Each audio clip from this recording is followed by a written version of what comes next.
The scene takes place in 1825 at the Blake's room in Fountain Court. Two men, the MP Charles Augustus Tulk and the poet Samuel Taylor Coleridge, have just been ushered by Blake into a small room dominated by his painting, The Vision of the Last Judgment. Blake, allow me to present to you Mr. Coleridge, Mr. Coleridge, Mr. Blake. Your servant, sir. Your servant, sir. And may I say that ever since our friend Tulk here lent me your Songs of Innocence and Experience, I've been desirous to meet their author and illustrator. The Little Black Boy was a poem that I admired in the very highest degree, and there were images such as only a master learned in his art could produce. Yet I had not conceived you were a painter on this scale. You are looking, gentlemen, at my Vision of the Last Judgment. It is a vision indeed, and since the seer is with us, may I ask how we should enter it, how we should approach? Well, sir, if the spectator could enter into these images in his imagination, approaching them on the fiery chariot of his contemplative thought, if he could enter into Noah's rainbow, could make a friend and companion of one of these images of wonder, which always entreat him to leave mortal things, as he must know, then would he arise from the grave, then would he meet the Lord in the air, and then he would be happy. I believe you, sir. I hold imagination to be the living power and prime agent of all human perception. It's a repetition in the finite mind of the eternal act of creation in the infinite I am. Yes, sir, you will do, Mr. Coleridge. The Last Judgment is an overwhelming of bad art and science. Some people flatter themselves that there will be no Last Judgment and that bad art will be adopted and mixed with good art. These people flatter themselves, I will not flatter them. What, it will be questioned, when the sun rises, do you not see a round disk of fire, somewhat like a guinea? Oh, no, no. I see an innumerable company of the heavenly host crying, Holy, holy, holy is the Lord God Almighty. I question not my corporeal eye any more than I would question a window concerning a sight. I look through it and not with it.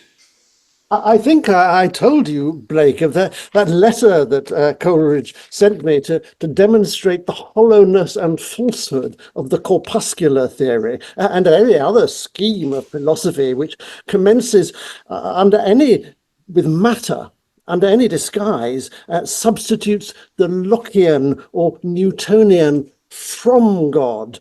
We had our being for the poor line, in whom we live and move and have our being. Behold, the loom of Locke, whose woof rages dire, washed by the water wheels of Newton. Black the cloth in heavy wreaths folds over every nation. You are not of that party, Mr. Coleridge?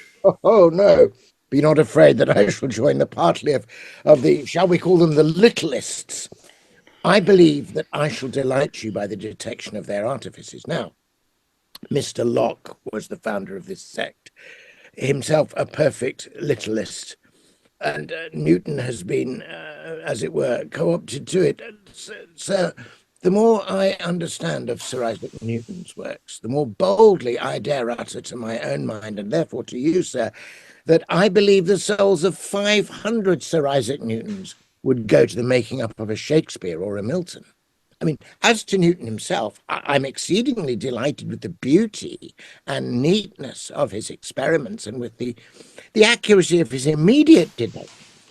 But the opinions found on these deductions, and indeed his whole theory, is, I am persuaded, so exceedingly superficial as without impropriety to be deemed false.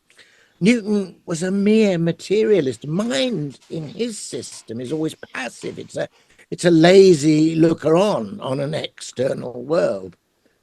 But if the mind be not passive, if it be indeed made in God's image, and that too in the sublimest sense, the image of the Creator, there is ground for suspicion that any system built on the passiveness of the mind must be false as a system.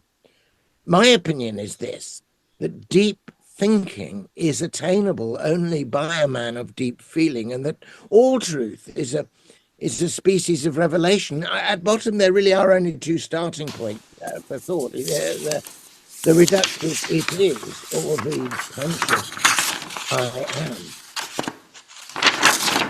Here, sir, is my image of Albion appearing before the Saviour, and here are his words. O human imagination, O divine body, I have crucified. I have turned my back upon thee into the wastes of moral law. I think, sir, you have come to the very heart of the gospel, to turn away from the wastes of the moral law back into the freedom of the imagination. I know of no other Christianity, sir, and of no other gospel than the liberty both of body and mind to exercise the divine arts of imagination. Well, the last time we three were speaking together, we were talking very much about Coleridge. So today we're going to be talking about Blake. So it seemed rather a good idea to begin with that conversation where the two of them met. Now that conversation is imaginary, but it did take place. Yeah. So this, I mean, I based this little play on your research, Malcolm. So perhaps yes. you can tell us about it. When I was working on Mariner, A Voyage with Samuel Taylor Coleridge, my sort of big book on Coleridge, I'd thought a lot about Coleridge and Blake just in my own mind, and I was delighted to discover, I think this is actually something that's described by Peter Ackroyd in his biography of Blake, that the two great men had met, that it was organized by a chap called Alexander Tulk, who you introduced in Little Players at MP, which he was, but he was also a Swedenborgian, and that was the sort of thread of connection between the two of them. But it was one of these classic things. It's often the case when people write about what a great talker Coleridge was, and then they never tell you what he said. So he explained how they met and introduced them, because Tulk had indeed lent Blake the Songs of Innocence and Experience, which at least on this occasion Blake didn't annotate, but he made separate notes in his notebooks about which poems he liked.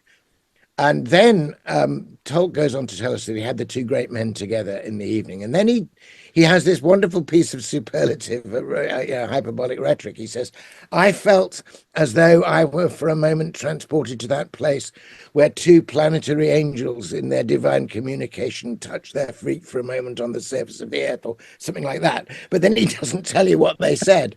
But I did try in a paper for the Blake Society once, and I think you've drawn on that too, to imagine a conversation which would be centered on the imagination and on the nature of perception, imagination and perception.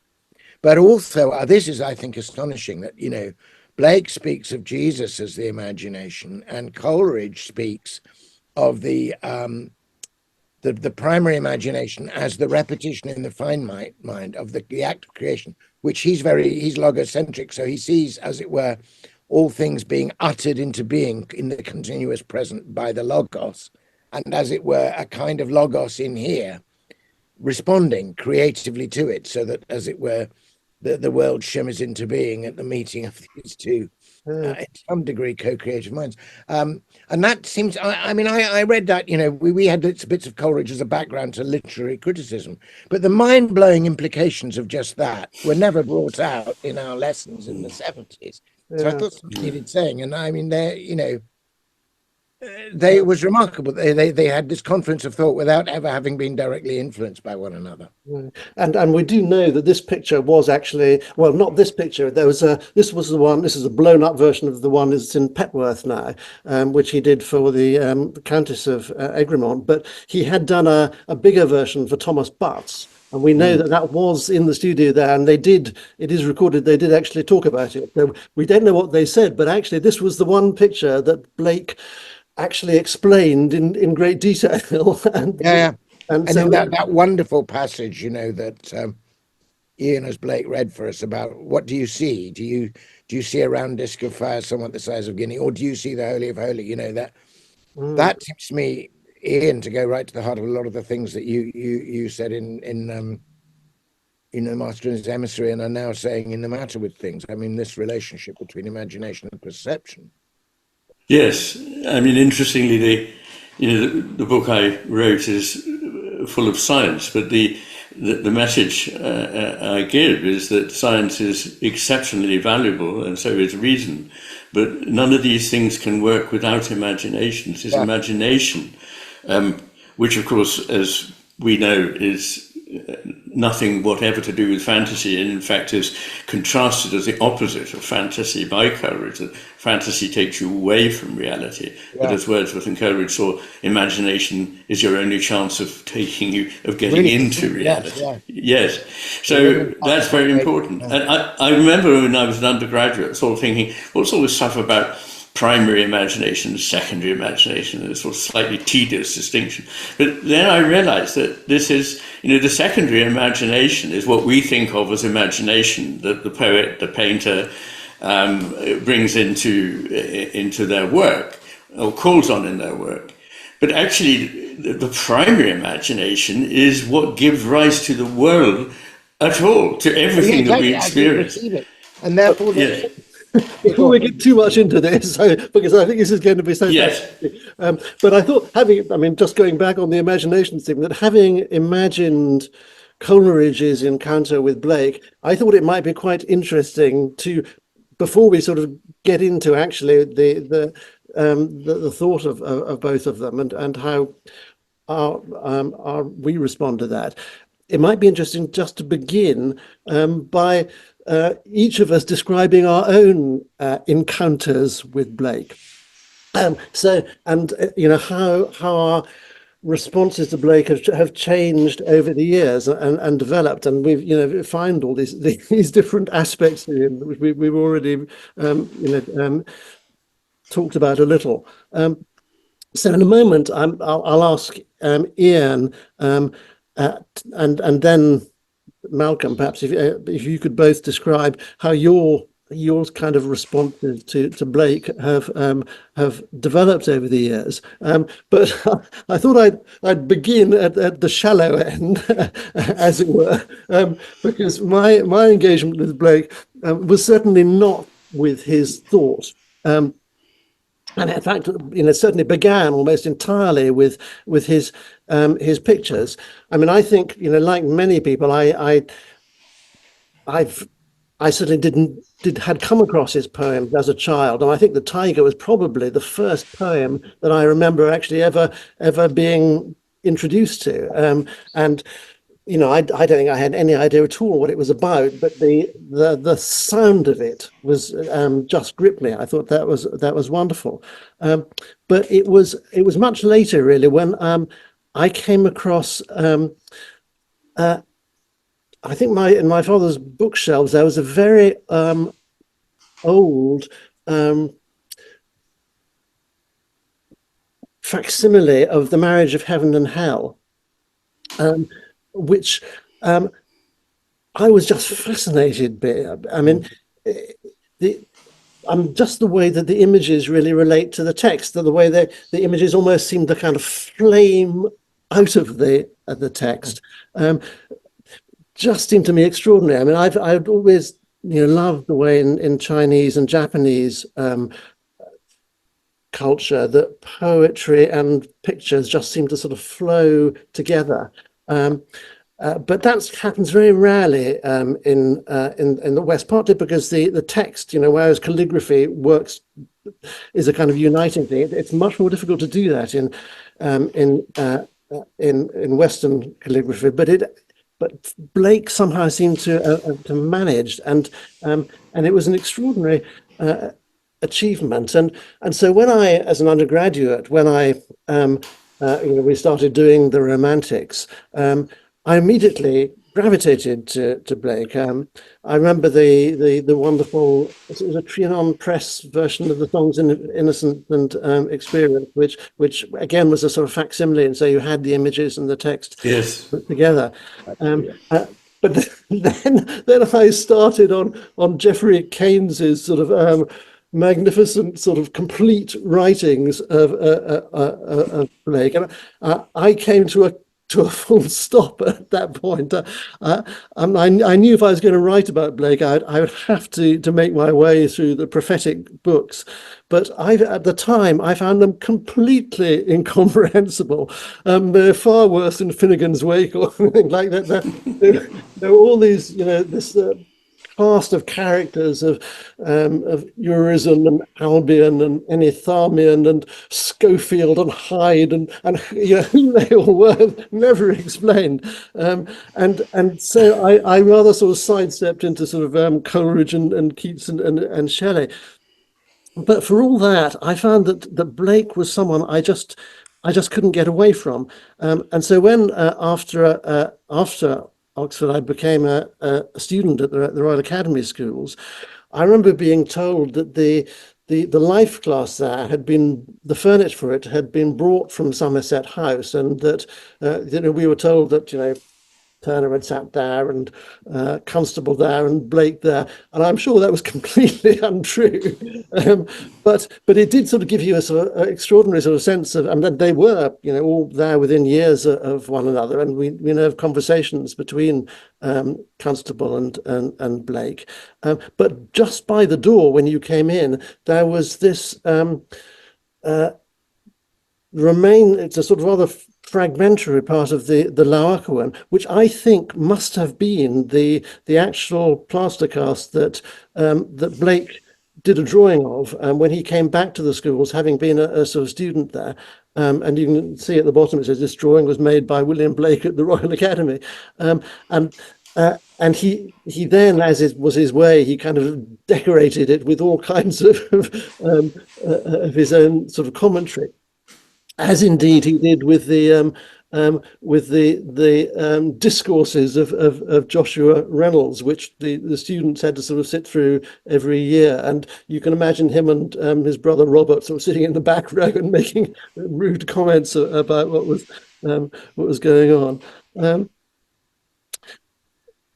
But I think more than the any of that, it was actually Blake's understanding of what paintings and poetry were in the end all about, that made him so compelling for me. There's a wonderful story of John Linnell taking the very young Samuel Palmer to meet Blake at Fountain Court.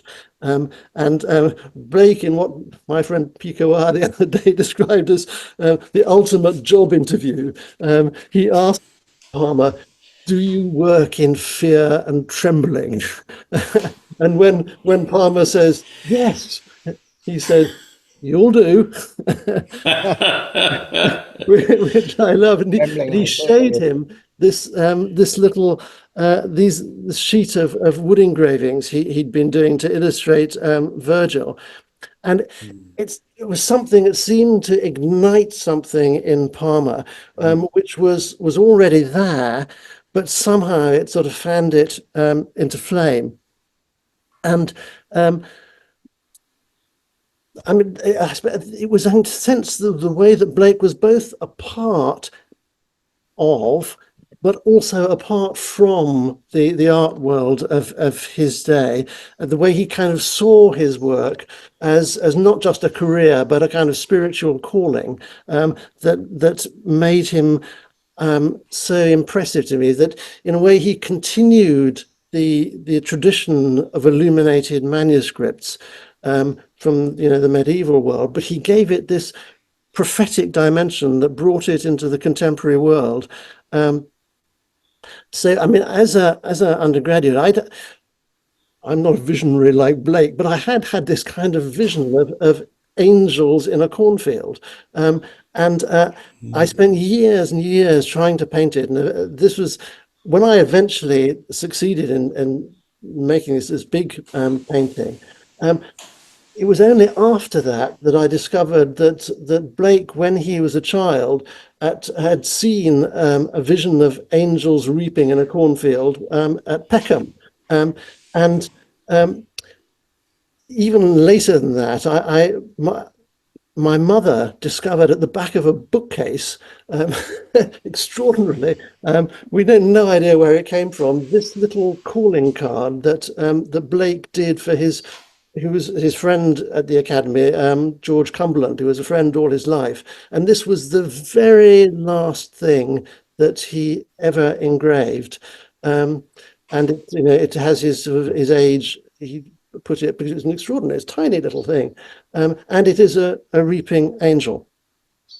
So anyway, which is just it was actually Samuel Palmer. This is also one of his most treasured possessions. That and Blake's spectacles, which he kept with him. So that was just a lovely thing. But before handing over to Ian, I thought I'd perhaps show you my most Blakean picture, which it's called Apocalypse, Sacred Allegory. And I was, like Blake's vision of the Last Judgment, I was asked to do a painting on the Book of Revelation. And it took me a very long time to think how to do it. But in Blake's work, images seem to sort of flame out of the text. But in my work, poems seem to sort of rise up out of the images. So I'll just end by reading you a poem which kind of is, for me, I wrote after the painting. It seemed to be, as it were, the painting sort of speaking. So this is the poem, again called Sacred Allegory. I've travelled roads from east to west and passed a mighty city where 1,000 arc lights lit the ground and smoking chimneys choked the air. I saw there in a prophecy as an unending city-state, an empire that engulfed the world. Its name was Babylon the Great. In that great city, no birds sing, and in its streets no seed can flower. Its iron forges frame a world whose only currency is power. There none know what they serve or why, or with their choices what they choose, but each choice is a zero sum where if I win, then you must lose. And that iron law twists every choice and binds each soul with chains of iron. Its walls of iron ring every land and seal off every road to Zion. But standing there upon a shore, I thought I saw the Lamb of God, a sacrifice already slain, with whitest wool stained red with blood. And as I saw that powerless lamb had suffered all that power could do, a breath of life breathed through the land by which the whole world was made new, as with forgiveness, mercy, grace, the math of zero sum unwound. From wretched captives, naked, blind, the chains of iron fell to the ground. Not iron, but angels held their hand, as stepping by a crystal sea, within a figured dance they find an order in which all are free. Then all equations were reversed. The Lamb of God became a lion. The walls of iron were broken down, and pilgrims thronged the paths of Zion. And mirrored in that crystal sea, I saw the new Jerusalem, its walls and trees and shining towers, both here and now, and still to come. Goodness, wow. Oh, it's wonderful. It's so powerful. There's so many echoes of Blake's own long prophetic poem, Jerusalem, there, with the lamb appearing amidst the slavery of the mills. Yeah. Yes, yes, no, indeed, which is and actually his well, yeah, well, I'll talk about Blake more because his was actually based, as it were, on a particular the I Albion Mill. didn't mean the hymn. I meant the long Oh, prophetic yes, poem. yes, no, quite, yes, yes, no, yes, I'll leave you to that one. yes, Yeah. no, actually, yeah, but yes, that all his sort of imagery of Mills. But anyway, that was my sort of very much my image-based reaction to Blake. But But Ian, it seems to me you seem to have felt a connection with Blake's thought, actually from from very early on in some ways. Would that be true? well, yes, it is true. But before I say anything, I just want to say how fabulous both that painting and the poem were. A truly Blakean creation and really exceptionally moving. So thank you very much for that. Yes, as you say, well, not from very early, but I mean from my teens. I got to know the poems. I didn't really get to know the paintings, and I have to confess that to this day I'm far more in awe of the poems than of the paintings. But there we go. Um, and I think to begin with, it was that simple sense of encountering true poetry in those lapidary verses. I don't think there's any poet I can think of, except perhaps Heinrich Heine, who writes these lyrics of this kind, these quatrains, with such intensity. And so it was poems like, O Rose, thou art sick, Our sunflower, weary of time, the tiger poem, and my mother groaned, my father wept, into the dangerous world I left. These things seemed, if I may put it so, to sort of ingrain themselves in my brain, to use a very kind of Blakean expression. They didn't sort of pass through my mind in the way that poeticizing does, but they had that true poetic feel that was just stunning. And the tautness of the construction is part of what gave them power. And it's interesting that I later got to look at the poem that I probably didn't know in my teens. I wander through each chartered street, near where the chartered Thames doth flow, and mark in every face I meet marks of weakness, marks of woe. If you go back over the manuscripts of his development of that poem, to begin with, it didn't have the same repetitions of words. So he said, I see in every face I meet marks of weakness, marks of woe. But he realized that somehow, by doubling down on these things, there is a sort of extraordinary intensity in the structure of the verse, which you cannot get behind, beyond, or around. It just is present to you as great poetry. So that's how it began. And then I suppose when I was about 18, I heard Britten's Serenade for Tenor, Horn and Strings, in which he sets in a completely fantastic way the poem O Rose, Thou Art Sick. I think it's one of Britten's best pieces, actually. But then I suppose, as time went on, there were a whole range of things that seemed expressed in Blake that resonated with my thinking that I wasn't really familiar with from somewhere else. And so the first thing I would point to is that, my work has been in neuroscience, and on the difference between the brain hemispheres depends very much on attention. That the attention one pays to the world changes what it is that one finds there. And so you find things from Blake like the sun's light when he unfolds it depends on the organ that beholds it. In other words, depending on the person that is the onlooker, the light can be seen differently. It can be a golden guinea, or it can be the innumerable company of the heavenly host.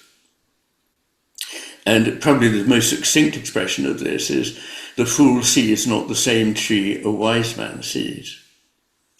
And this in itself leads to another very important idea, which came up in the passage that Malcolm was reading about the nature of the mind as intrinsically active in the encounter with the world. I strongly believe that everything we experience is an encounter between whatever it is in me, my imagination. And again, imagination is not fantasy. It is what enables you to see deeply into the depths of reality. Between the inner imagination and the imagination at work in the outer world, or what we call the outer world, the great I am, bringing the universe into being. I now hold that the cosmos is in fact an eternal unfolding in a processual way of the qualities that are inherent in the divine being brought more and further into being through the unfolding into actuality. And then, of course, there was the coincidence of opposites. And I'd really only come across that around the same time in the writings of Heraclitus, who immediately had the most striking impact on me that any philosopher has ever had.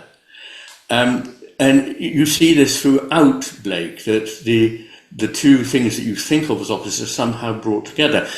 And most strikingly in the marriage of heaven and hell, and the songs of innocence and experience, and so forth. So that he's always seeing something other than one might have seen. In fact, he's often seeing what Jung came to call the dark side. So in the beauty of the rose and the workings of nature, he saw that beauty, but saw it as under some enormous threatening panoply of power that is disconcerting. So those things are brought together in that way. Another pairing that he was very, very good at was seeing the particular as the portal to the general.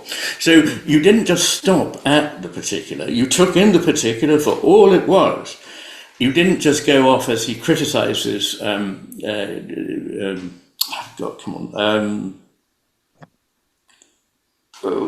the lectures, Reynolds' lectures for making categories and speaking in generalities.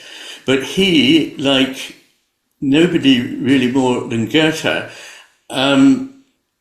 saw that you find the general not by turning your back on the particular, going into the realm of the abstract and the disembodied, but deeper and deeper into that particular, and there you find the general revealed to you.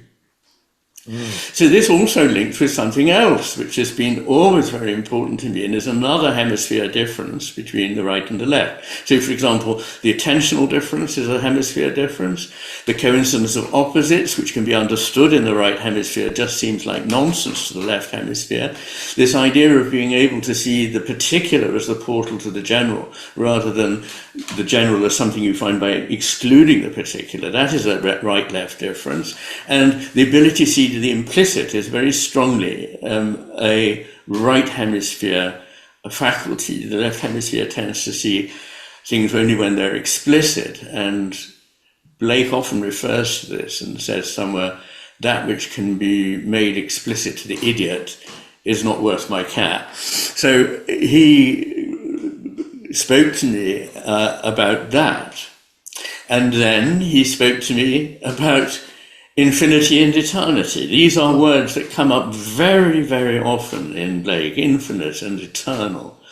And they are far, far commoner in Blake than they are in any other poet in the English language.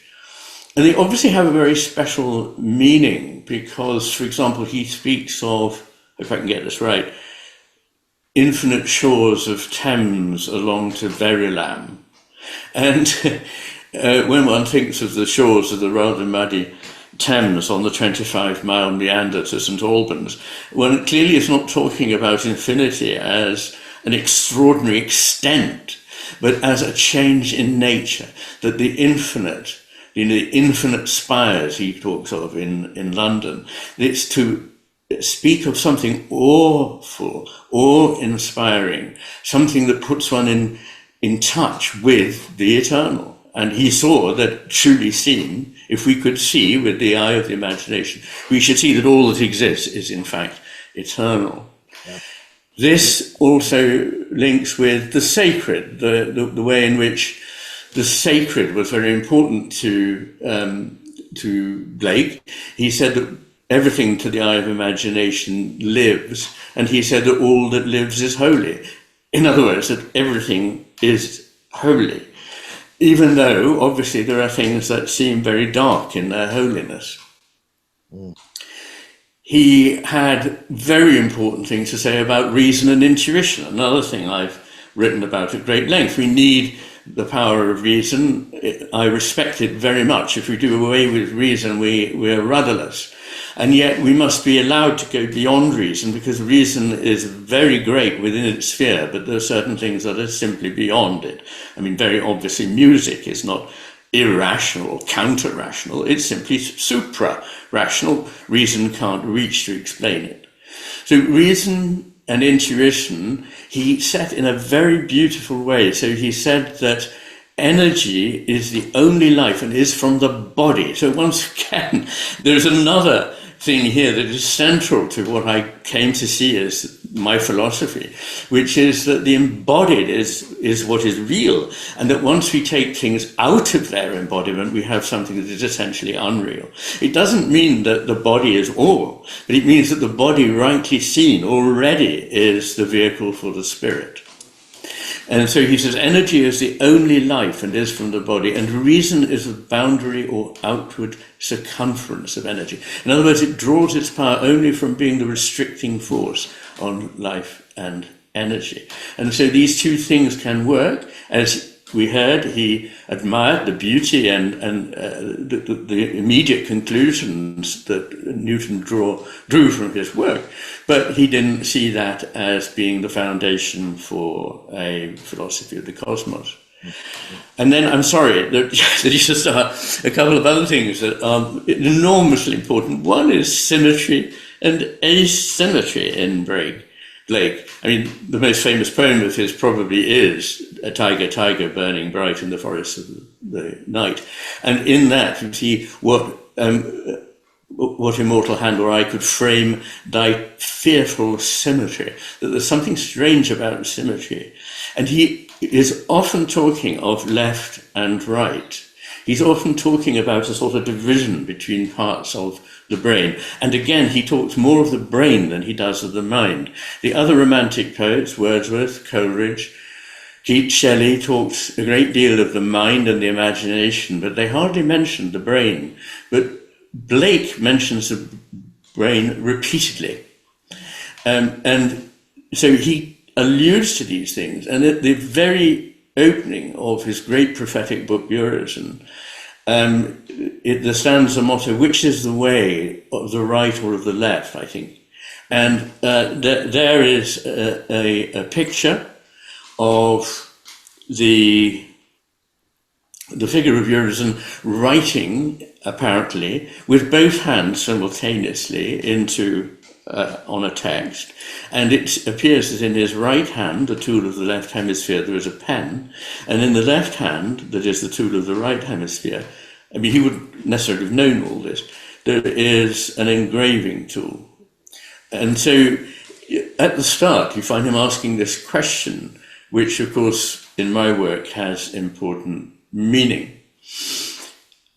So there we have an image of just about everything that I have found important in my philosophy, both scientifically and in the purely philosophical and even theological implications, already at work in Blake. And the odd thing about him is that although in so many ways he could be thought of as mad, he also was probably one of the most insightful people that have ever written. And, you know, when you look at his prophetic books, there is a lot of richness in there, but my goodness, you have to sift it from the dross. But in his lyrical poems, there is something like, you know, golden nuggets that have been sort of produced out of refining fire. So in those prophetic visions, I feel it is the same that one could say of dreams, that sometimes dreams are amazing. Sometimes dreams give you that insight that you have never had in your waking hours. But very often dreams are just dreams and can be discarded. So there we are, a mixture of things. A wonderful man, an almost saintly man, and also a very difficult, churlish, arrogant man who is highly competitive, and who casts his patron, William Haley, who literally saved his life. He cast him as Satan in yours. And so there we go. Wow. Right. Yeah, that was wonderful, Iain. There's so much that you said that resonates with me, particularly your attention to the word symmetry, and your noticing about form and boundaries. Those at a certain point became incredibly helpful to me. So, I so difficult to kind of untangle all the threads of Blake in my life, but essentially I had 3 goes at Blake, and each one contained and opened out the previous one. So the first of them was when I was really quite young, and is through my mother, who's really the source of poetry in all the sort of poetic imagination stuff. I think sort of came down the Distaff line. My Scottish mother, my grandmother was a poet, but my mother had an extraordinary receptive memory and just retentive and overflowing. So she often quoted poetry to me. And really, when I was quite young, she quoted Blake. And I was always, fascinated by the bits of Blake I got, not least because she didn't just quote, as it were, kind of nice bits. So you quoted "My mother groaned, my father wept. Into the dangerous world I leapt." Something naked, piping loud, like a fiend hid in a Hid in the cloud. cloud. Well, it's kind of extraordinary experience if you're 7 or 8 and your mother quotes that to you, because your mother is telling you, look, it's not all roses. In fact, she also quoted, about "A rose thou art sick, the invisible worm." So even from my voice from my mother, who was a real source of, literally a source of life to me and a source of life and light, through this poem, which she never explained, she would say this, but occasionally, talking about me, she would apply a poem to a crisis or a particularity, in a highly memorable way. So my first encounter with Blake's The Poison Tree was when I was in one of those just slightly pre-adolescent rages, and almost overwhelmed by I'd been really hurt and upset by somebody, and I was really brooding on it. And my mother, says I was angry with my friend. I told my wrath did end. I was angry with my foe. I told it not. My wrath did grow. And then she went, from memory through the whole poem about watering it with tears and nightly. And then the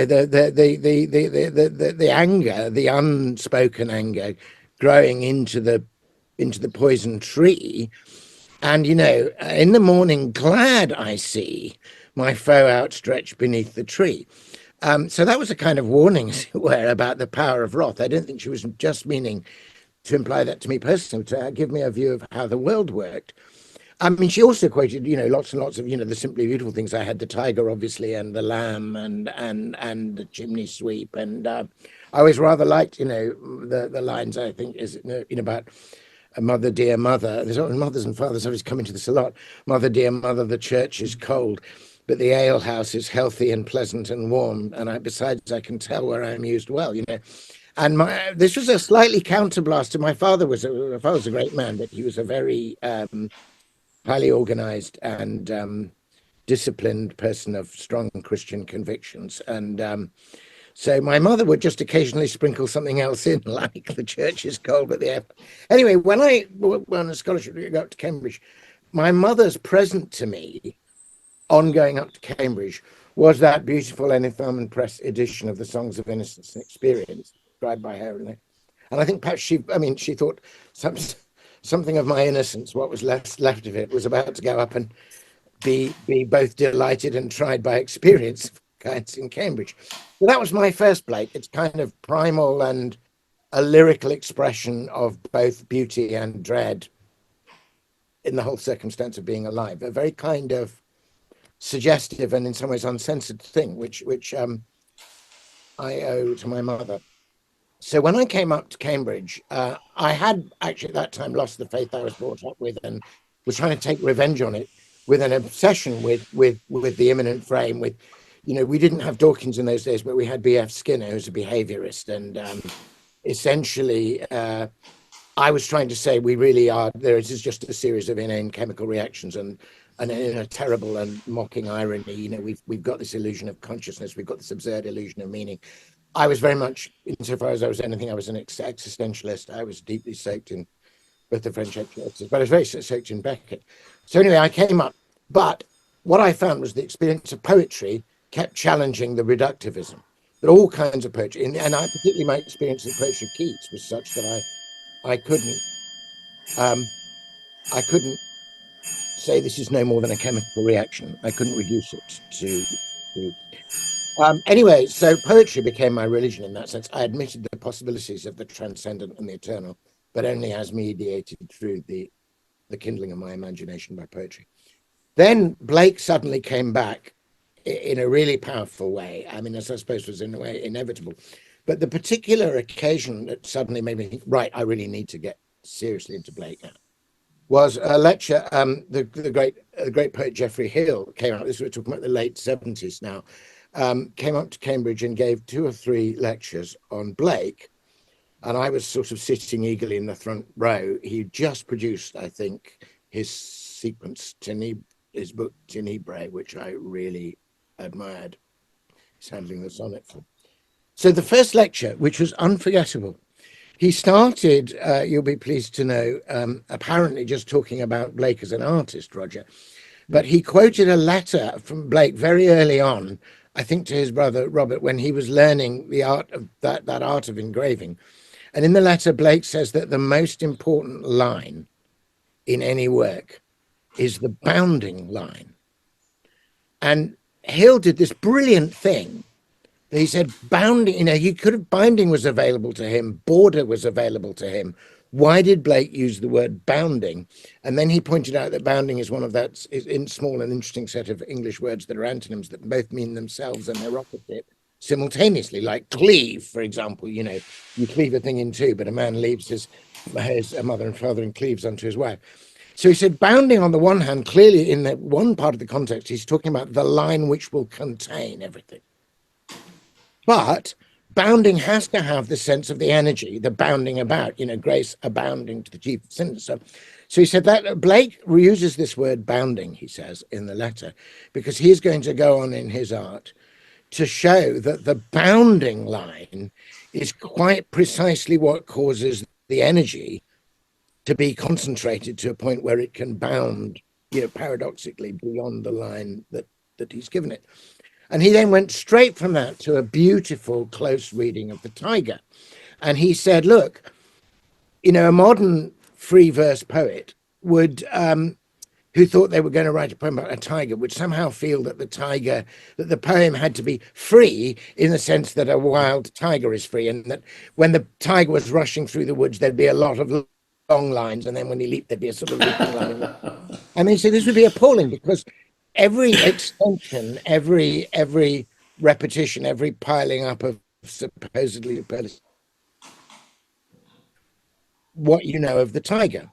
And so then he quotes the famous opening lines, tiger, tiger, burning bright in the forests of the night, what immortal hand or eye dare frame thy fearful symmetry? And he says, then he kind of, it was a wonderful lecture technique. He borrowed a little from an advance from verses in the poem, for he got to me.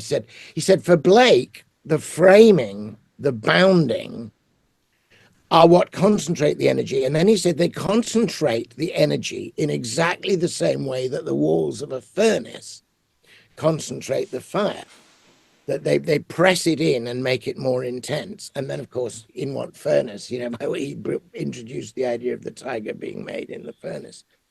And he gave a whole view, as it were, of what art is out of that, out of the importance of the concentration, the particular, the finitude. And the more you want to speak of the infinite and the eternal, the more care you must take over the finite and the temporal. And he quoted lots of bits of Blake about minute particulars.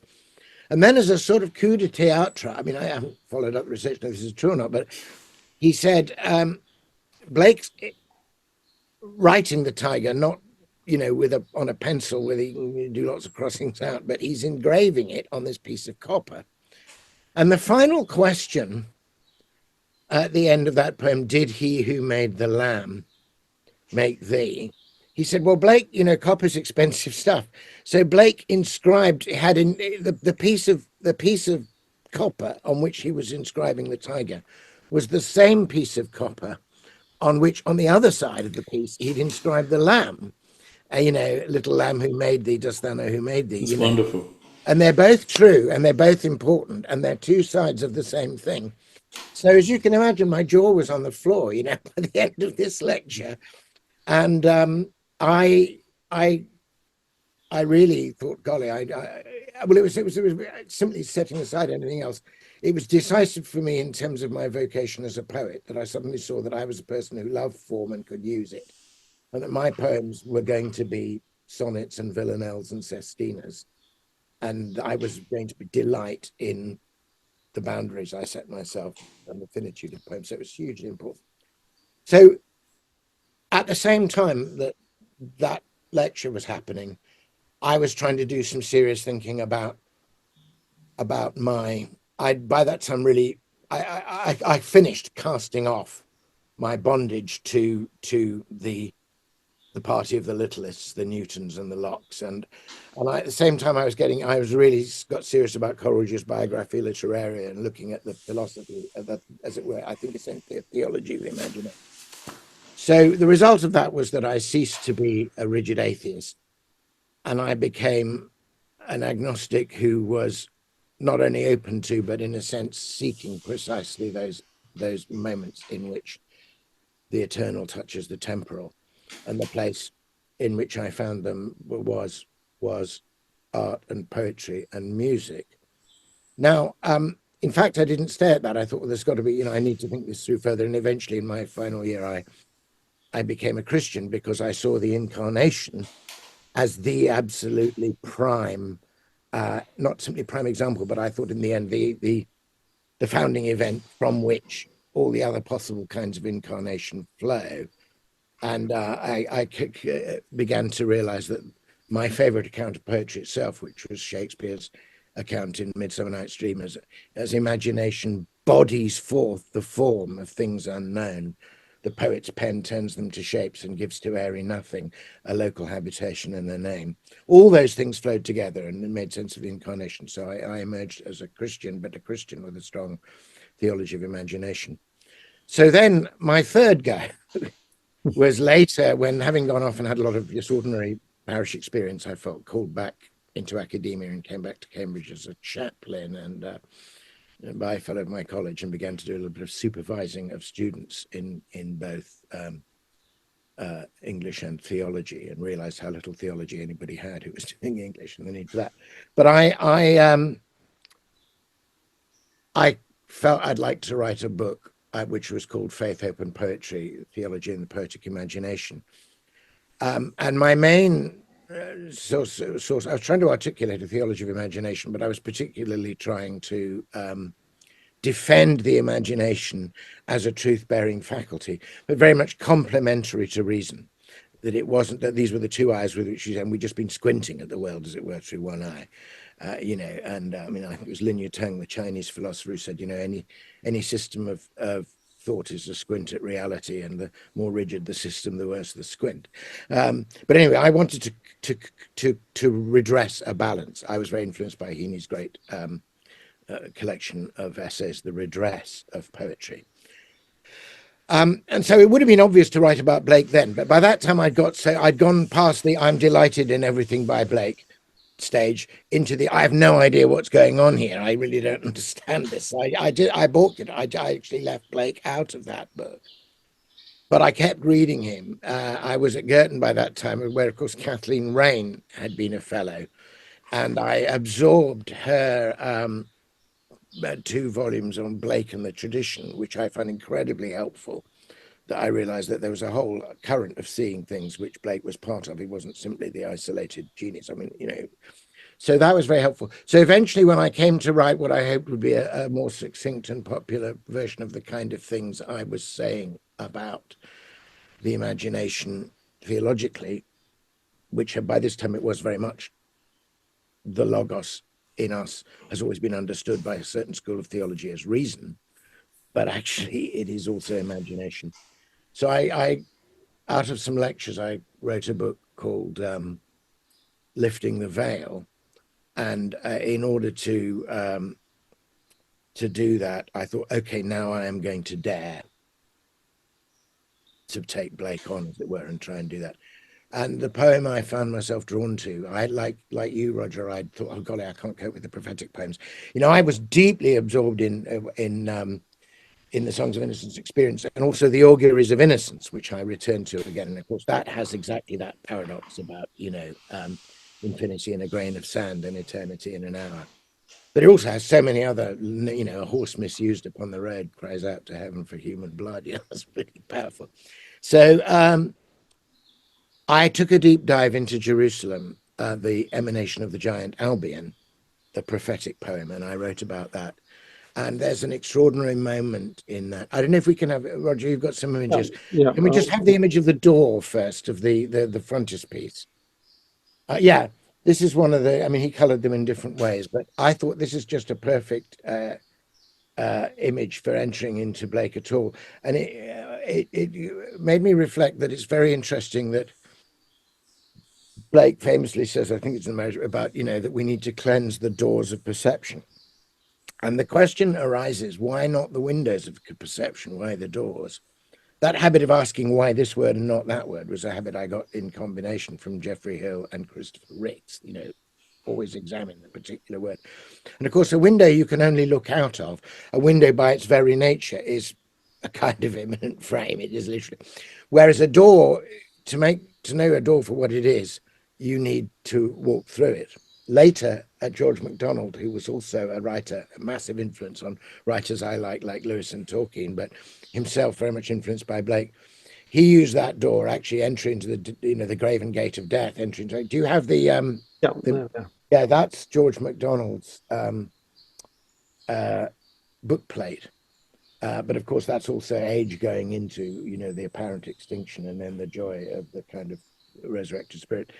But anyway, so right at the core of Jerusalem, the emanation of the giant album, is the moment at which Albion wakes and repents and turns to Christ. And I found Kathleen Rain's, account of this really helpful, and I found her way of writing about Blake a key into Jerusalem. Do we have the giant Albion?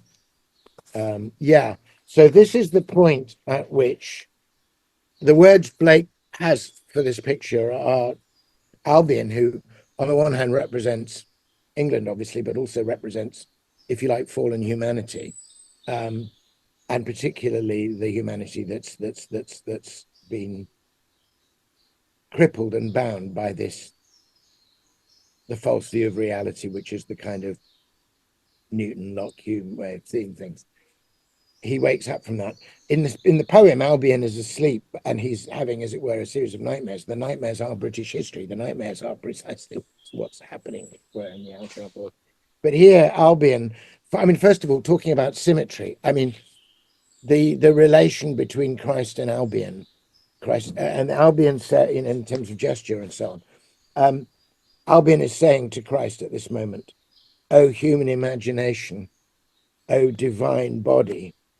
I mean, anybody else would have said, "Oh, divine imagination, oh, human body." But no, "Oh, human imagination, oh, divine body, I have crucified. I have turned my back upon thee into the wastes of moral law. There Babylon is builded in the waste, founded in human desolation." And so that became a really luminous moment for me, if you like, the deepest wellspring of my own conversion to Christianity and my own sense of being in touch with the great I am, and recognizing that there is in my mind, there is a repetition in the finite mind of the eternal act of creation in the infinite I am, and that infinite I am is bodied forth here in this imagination and this body. it just became I realized that this guy, for all his apparently being mad and for all his difficulty, had expressed both in verse and in image.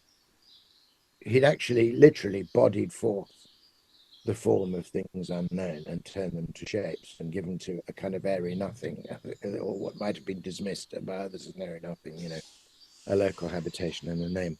I mean, if we just backtrack a little, you can probably take the image away now, but to backtrack a little into the poem Jerusalem, I mean, he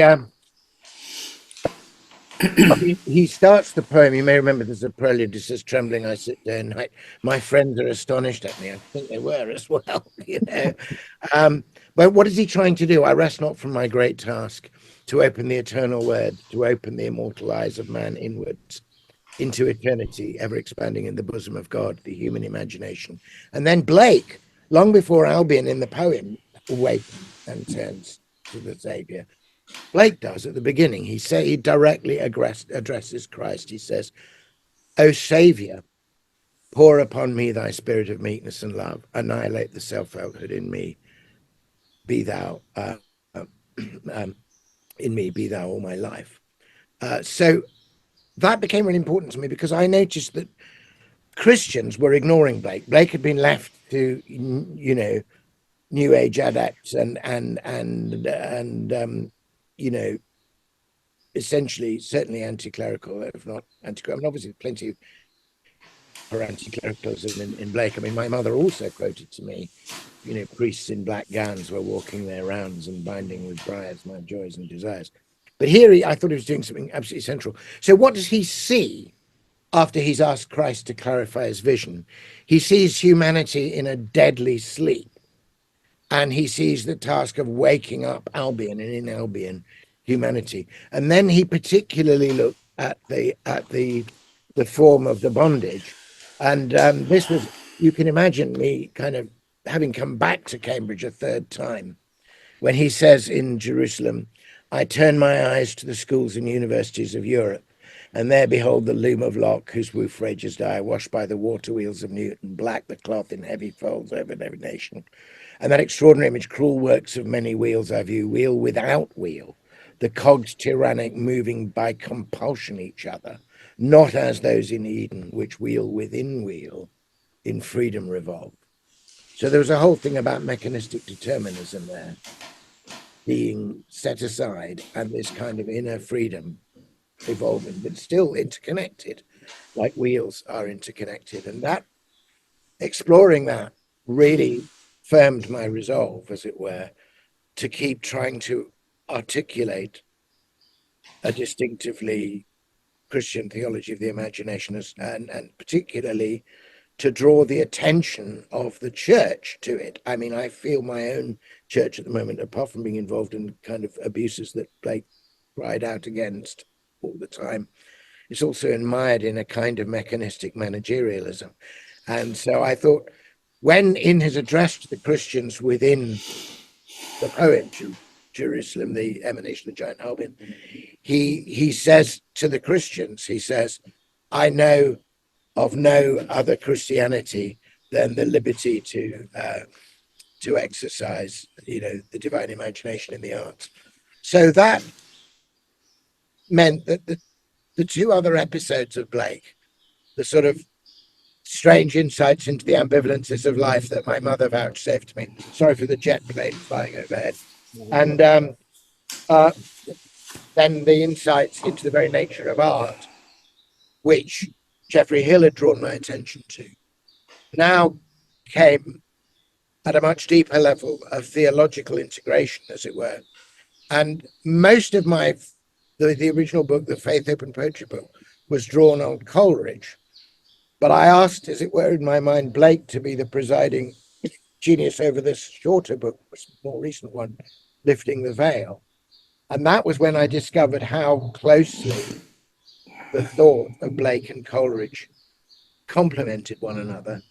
And therefore I became very excited to discover that they had met, which takes us back really to where we started. But when I came to read your books, Ian, I mean, bells were ringing everywhere because they were so consonant with the very thing I was trying to do in my own sphere.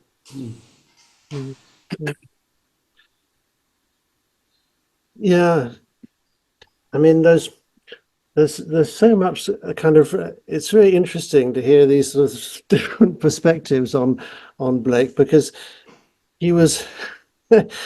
I mean, it always strikes me as extraordinary that Blake was writing at the same time as Jane Austen was writing, because they seem to, in some ways, they're different worlds, and yet Blake sort of, because he was. I mean, it's very interesting what you were saying about sort of dreams, Ian, and that the way that there is sort of nonsense in dreams, but there's also a kind of things that you just couldn't gather if your conscious mind was sort of working on it, and somehow that seems to me to be true of Blake. I mean, he was a great, obviously, as Malcolm was saying, he was a great reader. He was, I mean, self-educated, but that was entirely by choice. I mean, I think his father would have educated him, but Blake just wanted, to read himself. And clearly he was reading and reading and reading the whole, I think when he was an apprentice to Bezier, I think most of that time would probably have been spent reading, but he also somehow, managed to, I'm like, where all these ideas came from. I mean, it's what does seem to be partly a dream, doesn't it? It's Yes, I mean, depending on what one means by dream, but I'm sure they come from a level of implicit understanding, intuitive understanding, embodied understanding, not out of the rationalistic, explicitly expressing left hemisphere mind. I think that's so clear. And it is absolutely extraordinary that he emphasizes this time and the two hands. And it's interesting also that an engraver, of course, has to learn to do mirror writing. So, so he's actually doing something very extraordinary when he was engraving, in fact, which was perhaps drawing his attention to the divided nature of the brain.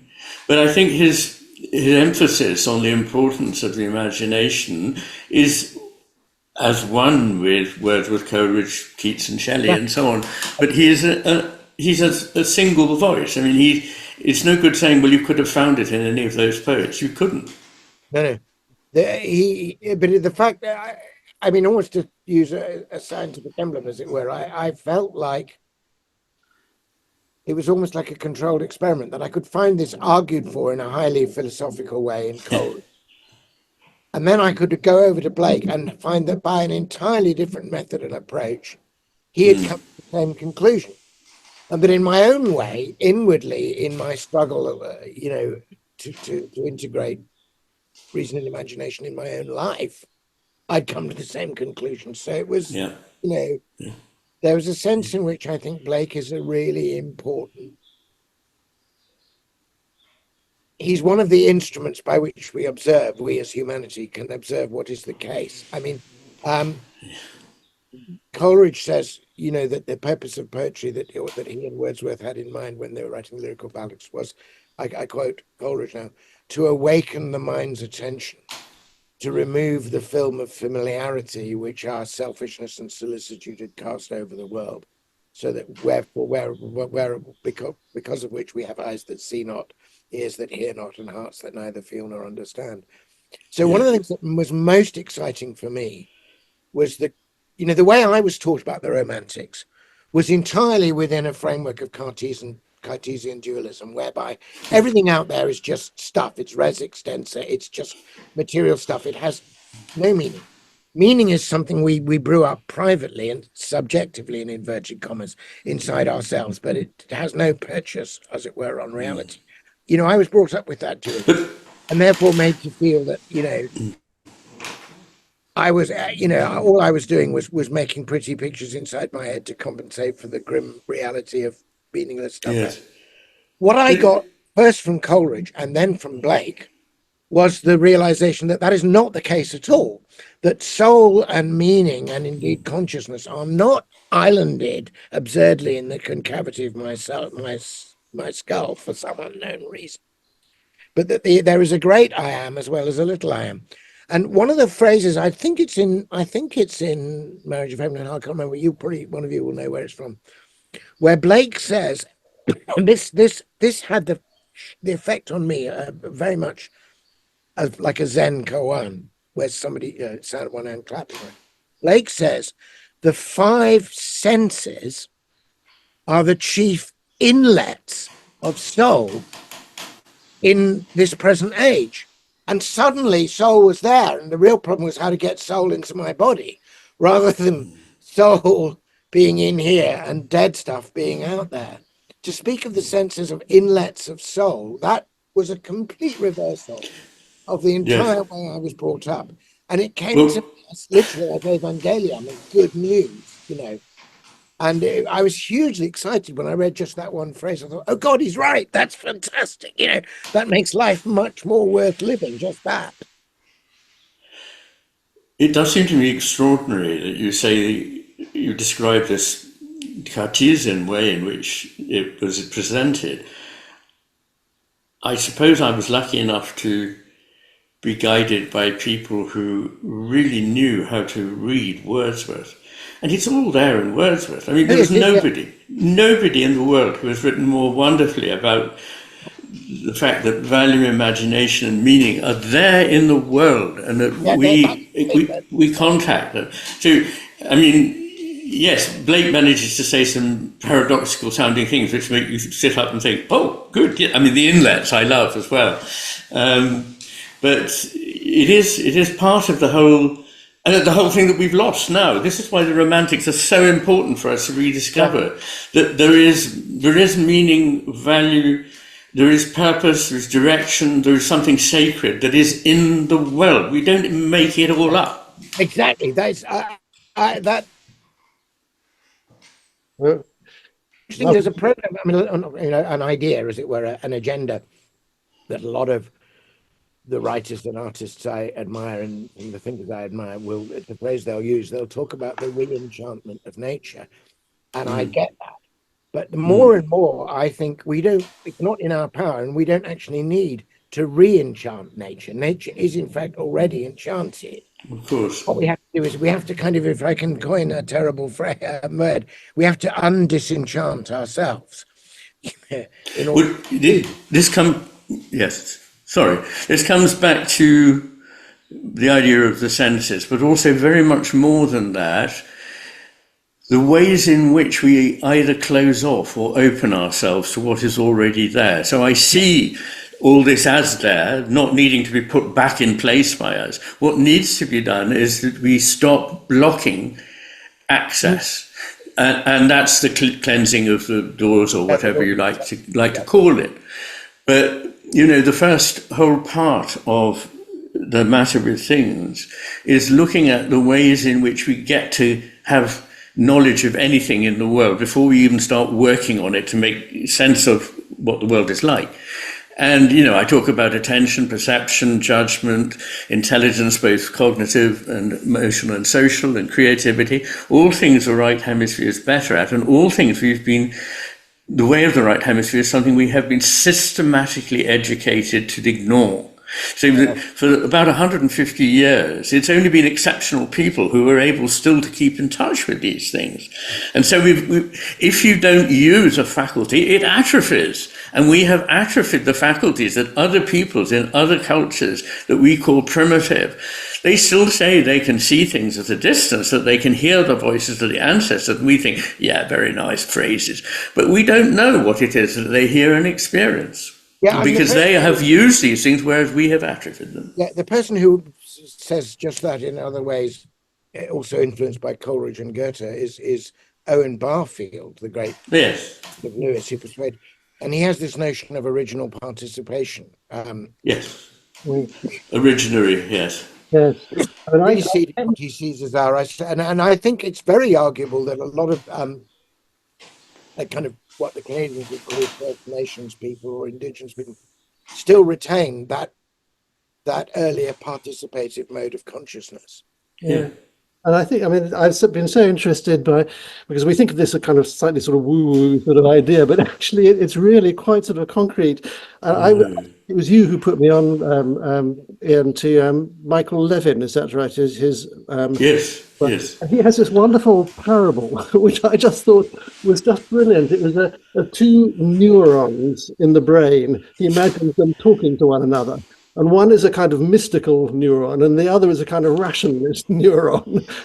And the mystical neuron is saying, you know, I just feel we're part of some bigger thing that is sort of thinking through us. And the rationalist neuron said, no, it's just us two. It's, you know, it's whatever comes from us, and that's all there is to it. And who is right? I love that. Yes. I think actually I ought to just mention, because Malcolm, you're giving a lecture on Blake in a quite soon, isn't it? Yes, it's I think February the 21st. It's the A.E. Dyson lecture, it's going to happen at my old college at Pembroke in Cambridge, which is very satisfying to me because, in a sense, it was while I was at Pembroke that I heard Geoffrey Hill, and it was while I was at Pembroke that I moved out, if you like, I sort of shook off a few of the black folds or the cogs tyrannic in my way of thinking, and Coleridge and Blake were key to that. So I'm going back. I mean, I'm going to, in that lecture, I'm going to sort of, to some degree, not all by the horns, but you know, it will be known by those who listen that, as well as being in that sense an academic and also a poet, that I'm a priest. So I'm going to sort of start with the apparent scandal. Who am I, a part of the church that Blake found so oppressive? One of the priests in black gowns walking there around. So who am I to speak about Blake? And I'm going to turn that around and say, that's precisely because of the history of my church that I need to speak about Blake, that I need Blake to come into the establishment to which I belong and shake it up a little. So that's going to be my approach. Will it go up online? I think it will. I don't know, actually. I assume. Yes. I mean, I've got it. Normally, I mean, I quite often just lecture from notes, but I thought probably because this is a named lecture series, they might want to publish it. So I do have a manuscript, so I can always pass you that if. Okay, that'd be lovely. Yes, yes. Yeah, and you have a lecture on Blake also, which you did for the Blake Society, which is online. Yes, it's a bit old news. I did it for the Blake Society in St James's, Piccadilly in 2016, and I think it's online. I believe it is online. Yeah. So if people want to sort of go further, and I'll put links to both of those beneath this. I thought that perhaps that as we as we sort of started in Fountain Court, where Blake ended his life, which sadly no longer exists, we might end this in South Molton Street, which fortunately does still exist. It's the only sort of rooms in London where Blake lived, which are still extant. But having said that, they are. I mean, there's a blue plaque on the outside, and actually they're all under. There's building work going on there at the moment, so I don't quite know what's happening. I'll just sort of show you, if I can move quickly through some of these images. Yeah, so this is what they looked like. Now, last went to see them, which was actually I think it was a travel agent, and the delightful sort of I think Australian people who were that had never heard of Blake, and they were. They had no idea why I and the people, the artists I was with, were, you know, looking around this as a sort of sacred space, because this was where he wrote Jerusalem, and he says, absolutely. You know, in South Molton Street, and this was presumably he had his press where you've got the photocopiers and things. He presumably had his press there, and sort of Catherine. Would have done all the images and things. So anyway, I mean, the extraordinary thing I found actually that going there was that in spite of all these potted plants and things that actually, you know, almost it was like Blake's, you know, infernal method of printing that somehow in reverse actually brought it, was more powerful, and Yeah. that With the printer in the corner. with the printer in the corner. Yeah, that's right. That the art historian Pamela Tully-Craig once told me that in 1950 she went to Borgo San Sepolcro, where Piero della Francesca lived, and the town hall then was a police station, and that's where the great sort of resurrection of Piero's is, in the town hall. So to see it, you had to go into the police station and up to the kind of duty desk, and behind it there was this great image of the resurrection of Christ. And yet, I mean, nowadays when you go to it, it's a museum, and there are sort of touch screens and labels and this and that, and you know, in some ways it's very good, but in some ways, actually, I'm sure I would have gained more if I'd have seen it. Yes. Um, uh, It inculcates the wrong kind of attention, yeah, having touch screens. You want to just I be agree. silent in the presence of it. yes, yes, yes. I just reminded me what I mean. Throughout Jerusalem, it says there's this kind of refrain that uh, they became what they see, Yeah. and Absolutely. Yeah. I sometimes say you have to be careful what you imagine because you become what you imagine. Yeah. Yeah. No, that's very, very true. yeah, Um, well, you get the in Jerusalem, the prophetic poem when we follow, having seen. I mean, Jerusalem is Albion's emanation. It's Albion's real inner soul, from whom he has become split. And that's the problem. That's exactly what the whole problem is. And so she has to be rescued as well. And she, because she's in chains and enslaved, in the dungeons of Babylon, is herself being destroyed and, if you like, atrophied, and almost loses it. So Christ appears to her, and the Lamb comes, like as in your picture, and Jerusalem can still see him, but only just. So, Jerusalem faintly saw him closed in the dungeons of Babylon. Her form was held by Beulah's daughters, but all she sat. This is just incredible. She sat. He must have observed this. This is the kind of young girls enslaved in the mills. She sat at the mills, her hair unbound, her feet naked, cut with flints, her tears run down. Her reason grows like the wheel of hand, incessant turning day and night without rest. Insane she raves upon the winds, and then Jerusalem defaces her lineaments with bitter blows of despair. And you think, well, that's it. Well, she's gone as well. And then, of course, the Lamb appears. The divine Lamb stood beside Jerusalem. Oft she saw the lineaments divine, oft the voice heard. And then at one point she sees him and feels his wound. But then she says, art thou alive and livest forevermore, or art thou not, but a delusive shadow, a thought that liveth not? Babel mocks, saying, there is no God nor Son of God, that thou, O human imagination, O divine body, art all a delusion. You think she's going to, this is the last chance for soul to recover. You think she's going, but then he says, but I know thee, O Lord, when thou arisest upon my weary eyes, even in this dungeon and this iron mill. That to me is one of the greatest moments of the poem, that split from Albion, Jerusalem herself is being corroded and corrupted. But then she, the Lamb appears and she recovers, which is very much what happens in your poem, Roger. yeah. Well, let me read you. This was a poem that I wrote after the experience of seeing this room, and it sort of refers back to Pamela's experience in Borgo. So let's perhaps end with this. It's like this.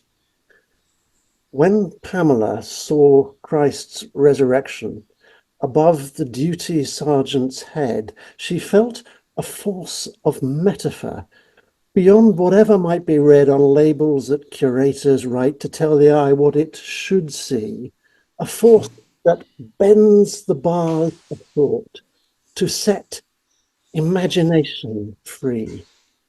Against the night of Newton's sleep, a candle's glimmer flames with light. In forests filled with sleeping sheep, prophetic tigers burn more bright. So, in a chartered London office, chartered workers sell and buy as William inks and pulls his prints while Catherine pegs them up to dry. This is great. Wonderful, wonderful. Oh, we've Beautiful. really, I've just Yeah, enjoyed this conversation. Yeah. it's been great.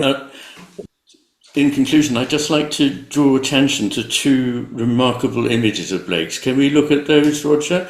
The first is the picture of the soul of Milton having circled the universe, as Blake describes in his poem Milton, then landing on, as he says with extraordinary specificity, the left tarsus. You can see it there on the arch of his foot coming down, and him being almost electrified, it looks like, by this experience. And I just wanted to say that it's interesting that the left tarsus is represented in the brain absolutely adjacent to the right, the ancient right emotional creative part of the right hemisphere. And so the sensations of the left tarsus could be referring precisely to that part of the brain. But it is an extraordinary thing that he speaks with this specificity on the left tarsus. And the other picture is the one that I have, back a bit, the one that I have used as the, whatever you like, the sort of signature of Iain McGilchrist, because it seems to me extraordinary. It's Jacob's ladder. It's the only instance I know of Jacob's ladder that is not a straight ladder, but in fact a spiral. What is wonderful about that is that if you climb this ladder, and here you see angels both descending and rising on it, so it is a two-way connection between earth and heaven, which is also, as far as one can see, infinite. It doesn't have an obvious terminus like a ladder does.